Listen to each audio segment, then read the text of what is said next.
السلام عليكم ورحمة الله وبركاته. أسعد الله أوقاتكم بكل خير. رزقني الله وإياكم الفردوس الأعلى من الجنة. مين يقول آمين؟ آمين ومليون آمين. اعتمد الدكتور محمد عبد اللطيف وزير التربية والتعليم الفني نتيجة الدبلومات الفنية. وكلمة دبلومات فنية يعني الفني بجميع أنواعه. وعندنا في التعليم أنواع كتير: تعليم 3 سنوات وتعليم 5 سنوات، زراعي فندقي صناعي تجاري، 5 سنوات 3 سنوات.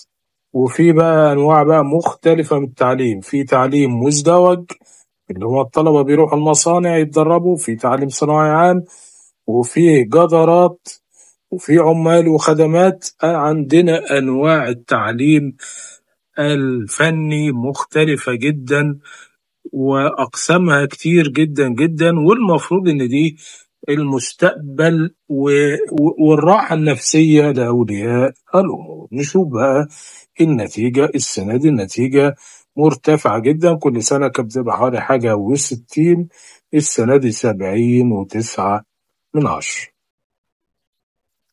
أوضح الوزير أن أوائل شهادات الدبلومات تحتوي على 20 طالبة و6 طلاب، يعني البنات ما شاء الله متفوقات في التعليم الفني. كمان عندنا نسبة النجاح في ال5 سنوات 98.7. 5 سنوات دي حاجة زي معهد. حضر 567,287 في 4 شهادات، نسبة نجاح 69.47%. ال3 سنوات التعليم والتدريب المزدوج اللي هو أنا أتشرف إن أنا أكون مدرس فيه، 11,259 طالبا ب4 شهادات، يعني 4 نوعيات، نسبة النجاح 81.44%، نسبة كويسة.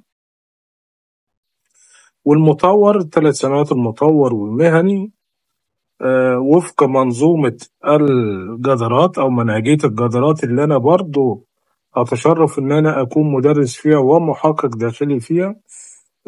حضر حوالي 113,886، نسبة نجاح 89.3%، نسبة كويسة جدا. وفي عندنا التكنولوجيا التطبيقية 3 سنوات، حضر 3015، 4 نوعيات أو 4 شهادات، نسبة 84.74%.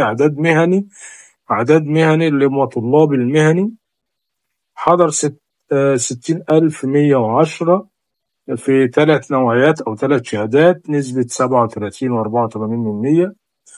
عدد طلاب الدمج اللي هم الولاد الدمج اللي احنا مدخلينهم تعليم فني عشان ندمجهم في المجتمع مع زملائهم،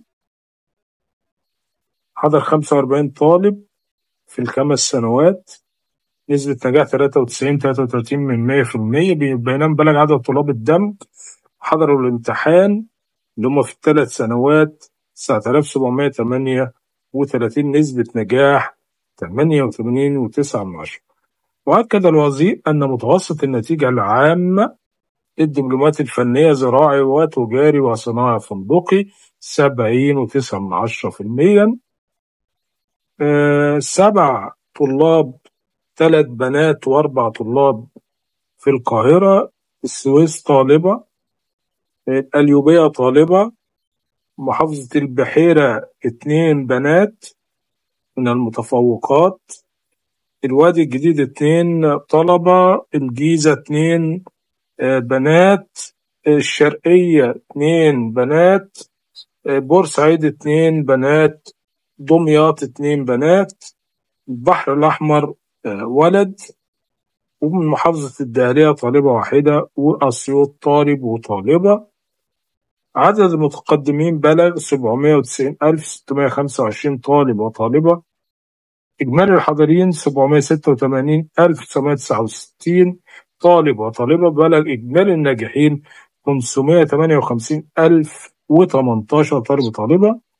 ووجه الوزير الشكر لجميع كوادر التعليم الفني والطلاب وأولياء الأمور على ما بذلوا من جهد صادق طوال العام الدراسي واستكمال العملية التعليمية والعام الدراسي مع الالتزام بالحضور للمدرسة لتلقي التدريبات العملية والدروس النظرية وفقا للخطة الدراسية. كما أكد الوزير أن التعليم الفني نجح بما تم بناؤه من قدرات في تقديم شرح إضافي للمناهج والدروس من خلال تخصيص قناة مصر للتعليم الفني لتقديم شرح لجميع برامج التعليم الفني بمعدل 12 ساعة، وعلى قنوات اليوتيوب موجودة الشروحات والمراجعات.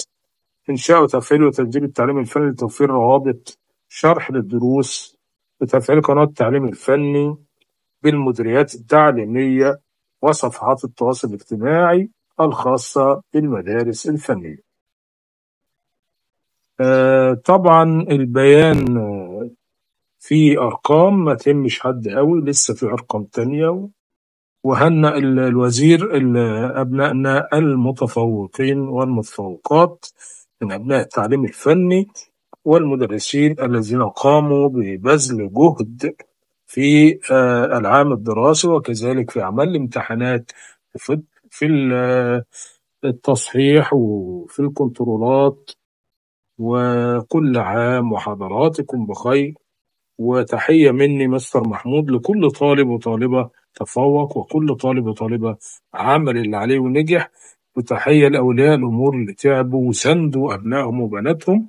تحياتي لحضراتكم جميعا، كل عام وأنتم بخير، ألف مبروك للناجح والناجحة، وعقبال ما إن شاء الله نبارك لجميع أبنائنا في الثانوية العامة.